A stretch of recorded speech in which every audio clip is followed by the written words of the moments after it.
Antonio Casale, bienvenido a Palabras Más. Álvaro, muchas gracias. Tremendo placer estar aquí. No, es un gusto, Un honor. tenerte acá para hablar de los proyectos nuevos en los que estás, pero sobre todo para tener el placer, el privilegio de hablar de fútbol con alguien que sabe mucho de fútbol. Que casi no nos gusta el fútbol, ¿no?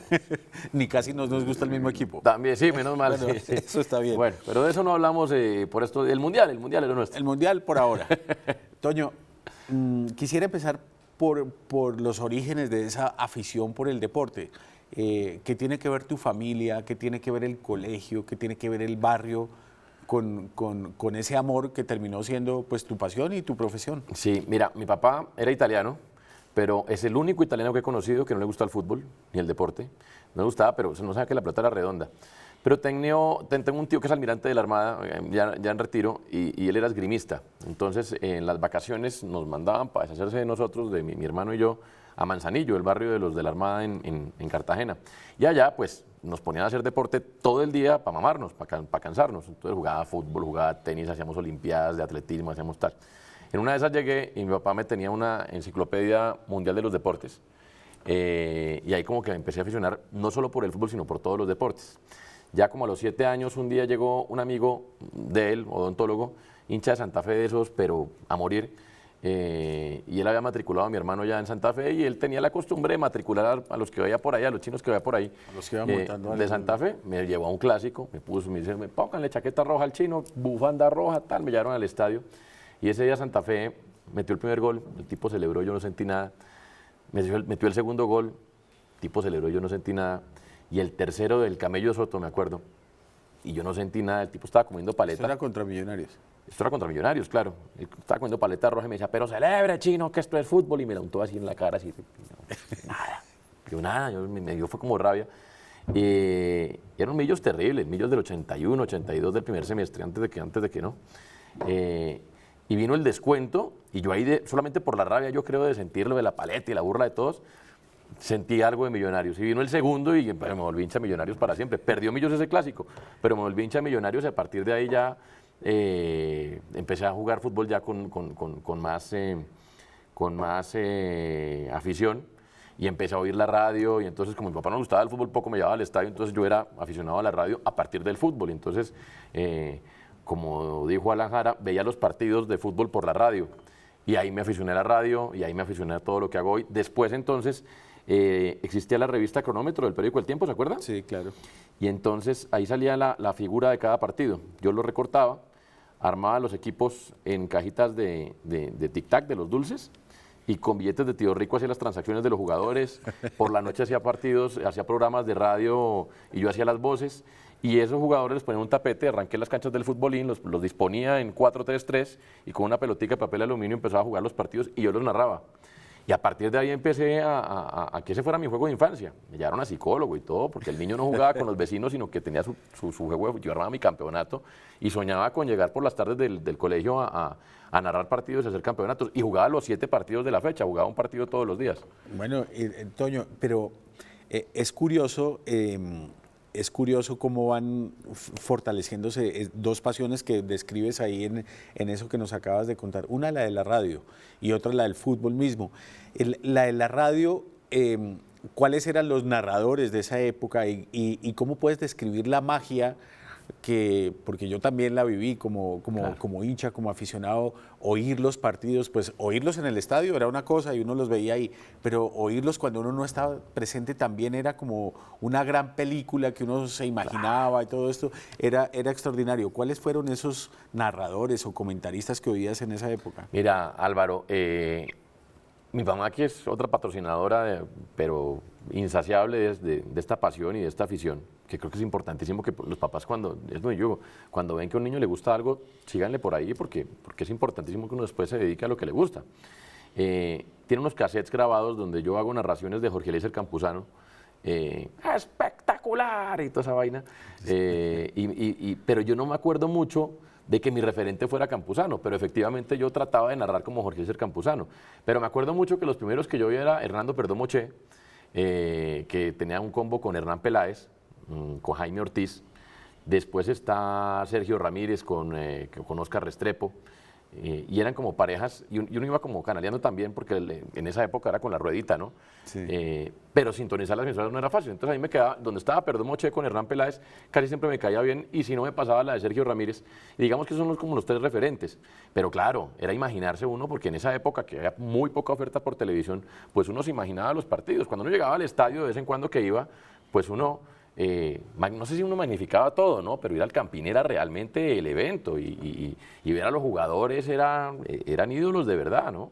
Un poco lo daba la magia de la radio. ¿Cuáles fueron los ídolos del fútbol de tu infancia?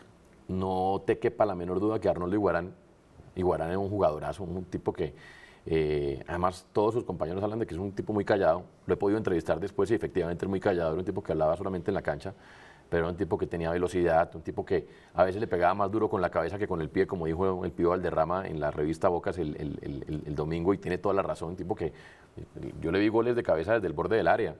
Era un mago. Iguarán para mí fue... Y el otro era Vivalda, el arquero, porque después yo fui arquero en el colegio, entonces era mi posición referente. Y la rivalidad de Millos con el América era Vivalda contra Falcioni, y entre los dos en la semana calentaban el partido en la radio y todo. Y Vivalda además era como ídolo de los niños porque además se ponía a jugar le tiraban naranjas y jugaba con las naranjas, y en fin, era como un tipo diferente, el loco Vivalda. Era el loco Vivalda. Después se suicidó. Que se suicidó, Sí, se le tuvo tiró un final triste. Muy triste, sí. Sí, era muy depresivo. Me dicen que en Bogotá era depresivo a morir, que no hablaba con nadie. Pero era el loco Vivalda, el que todos adorábamos.